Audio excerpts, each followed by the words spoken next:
Warframe is a free-to-play cooperative third-person shooter video game developed by Digital Extremes for Microsoft Windows, PlayStation 4 and Xbox One. Although the game is free to download, players may purchase in-game currency called Platinum.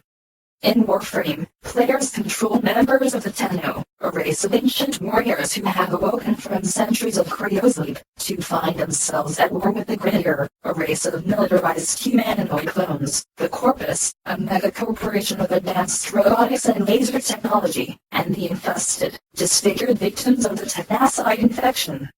To fight back, the Tenno use advanced exo-armor with unique abilities the eponymous Warframes. Up to 4 players work together to complete missions, such as eliminating enemies, retrieving data from terminals, assassinating high-ranking dangerous targets, defending an artifact, or surviving as long as possible. Players wear a battlesuit called a Warframe, each with its own set of abilities and statistics, and are equipped with 3 weapons of primary weapons such as a rifle, bow, or shotgun, a secondary weapon typically a pistol, but sometimes range-bladed weapons like an eye, and a melee weapons such as swords, axes, and hammers. There are also companions that can accompany Tenno on missions, each with their own powers. These can either float near the Tenno's head, or following a series of missions, players can earn their own Cabrao, a hound-like animal with a horned nose. Players earn affinity experience points for killing enemies and completing challenges and missions, which allows them to level up their weapons, armor, and companions. All of these can be upgraded with mods that draw from enemies. These can be installed, removed, and upgraded before and after missions, and the higher the affinity rank of any one piece of equipment, the more mods it can accommodate. The camera is positioned over the shoulder for third-person shooting. The player can jump, sprint, slide, and roll, as well as combine techniques to quickly move throughout the level and avoid enemy fire. The game also allows players to utilize parkour techniques to evade enemies, bypass obstacles, or gain access to secret areas. Maps are generated procedurally with built rooms connected together so that no levels have the same layout. At times, the enemy faction can initiate a lockdown of the area, forcing players to hack security terminals by completing a puzzle minimum within a small time limit. Credits, ammo, resources, and mods can be found in set locations, such as lockers and destructible containers, as well as dropped by enemies. New weapons, warframes, and equipment can be purchased in the market, either the items themselves or their blueprints, using either credits earned in-game or platinum purchased via microtransaction. Also, some blueprints are dropped by certain enemies. Blueprints can be constructed using resources found during gameplay. There are 14 available mission types scattered across the planets of the solar system, along with the moon Phobos and dwarf planets Pluto, Ceres, Eris, and Cygna. These missions can also be played in a pocket dimension known as the Orokin Void or the Orokin Derelict that can be accessed through the use of keys. Occasionally, a new objective may either be added after completing the original objective or may override it during the mission. The mission types are as follows. Assassination. Players must eliminate an enemy boss unique to the given planet. Such boss usually has much more health and unique abilities and weaponry to distinguish them from common soldiers.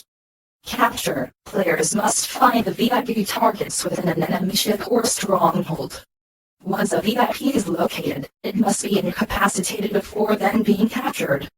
Depending on the difficulty level or level setting, some VIPs are able to fight back or have longer head start to a safe zone where they cannot be captured. After all VIP targets are captured, players must fight their way to extraction. Survival. Players must fight endless hordes of enemies that grow progressively more difficult while grabbing life support pickups to maintain a limited supply of oxygen. An additional reward is given for every 5 minutes that the players stay in the mission. Rescue. Players must locate a hostage inside a location, then escort them to extraction, with the option to arm the hostage with the player's secondary weapon. Sabotage. Players must find and destroy either a ship's generator or a random number of mining machines.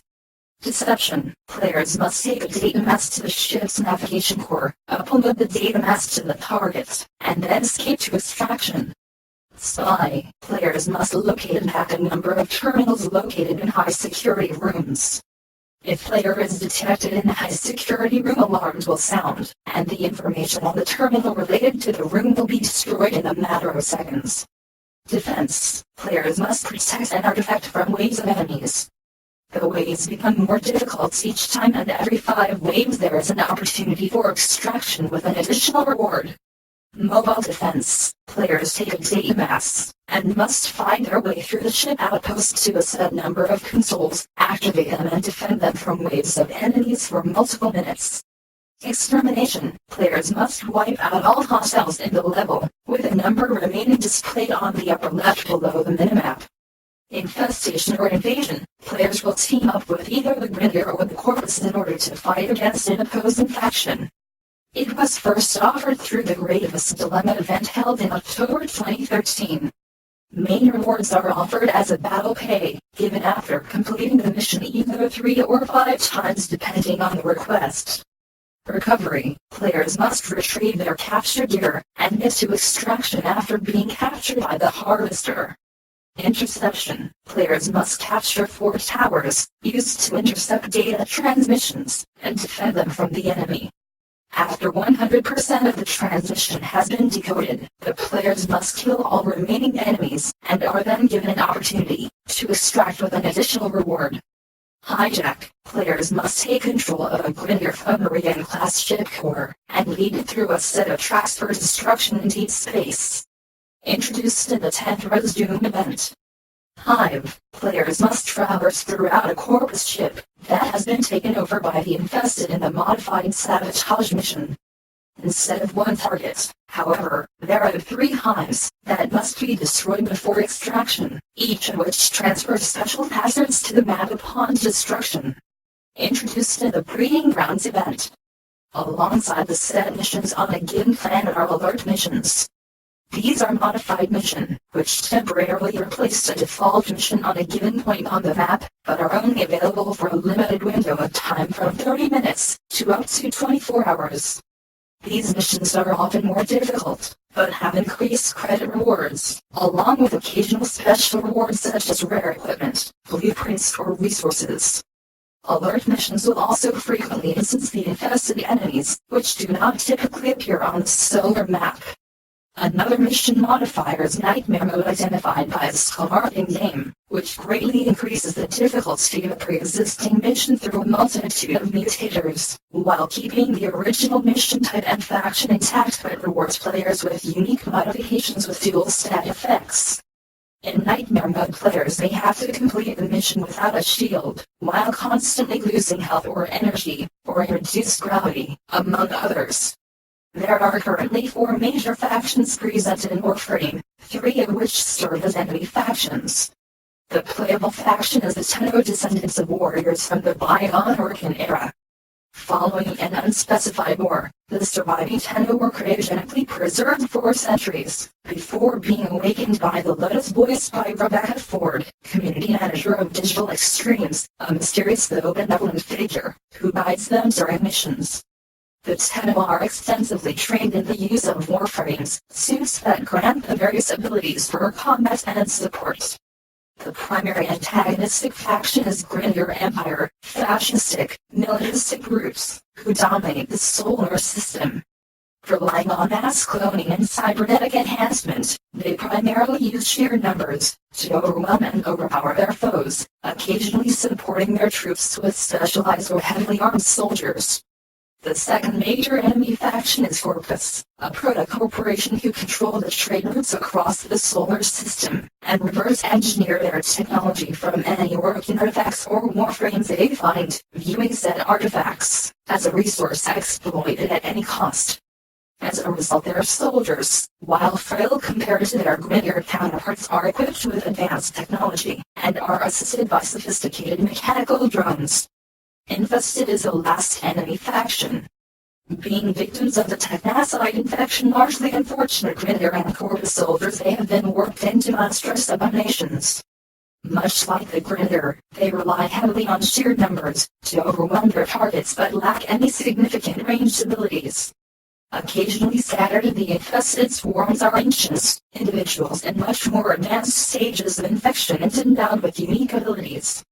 While the Orokin are not directly encountered, missions that take place in Orokin derelicts are inhabited by corrupted foes, raiders and trespassers composed of soldiers from the previous factions who have been brainwashed into protecting these derelicts at all costs. Occasionally players may be accosted by Stalker, a vengeful figure strongly implied to be a rogue Tenno, who appears in response to a successful assassination for revenge. The Grossdrag 3 who appear in response to supporting Cortisan invasion missions, or the Harvester, also known as the Zanuka Hunter, who appears in response to supporting the Grinearn invasion missions. Defeating these enemies may reward the player with blueprints or parts of unique weapons. Digital Extremes' 2008 video game Dark Sector was originally intended to take place in a science fiction environment in outer space, with players taking the role of a character that inhabits a sleek mechanical suit with incredible powers. However, it was overhauled, and most of the science fiction elements scrapped.